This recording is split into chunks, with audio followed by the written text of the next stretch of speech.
আমাদের গ্রামের রাস্তা, হ্যাঁ সুন্দর রাস্তা, হ্যাঁ জোরে জোরে বলো। গ্রাম্য পরিবেশ, হ্যাঁ প্রাকৃতিক সৌন্দর্য সব সব কিছু মিলে একাকার। তার জন্য আমরা একটা ভাঙা স্কুটি নিয়ে magnificent view into the village. Magnificent view in the village feel করার জন্য একটা ভাঙা স্কুটি নিয়ে 37 টেম্পারেচার ডিগ্রি সেলসিয়াসে আমরা বাইরে এসেছি। এত গরমের মধ্যে আমি আর বাবা, রাস্তার মধ্যে কেউ নাই, আমরাই খালি ঘুরছি। দেখো কেউ নাই রাস্তায়, খালি আমরা দুটো ছাগল এই যে, আর আমরা, আর কেউ নাই, কারণ এত রোদ। কিন্তু আমরা গ্রাম উপভোগ করার জন্য বের হয়ে পড়েছি।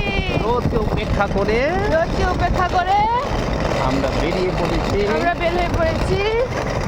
কাদা কাদা রাস্তা, সেই কাদা রাস্তা দিয়ে আমরা এখন ভ্রমণ করছি।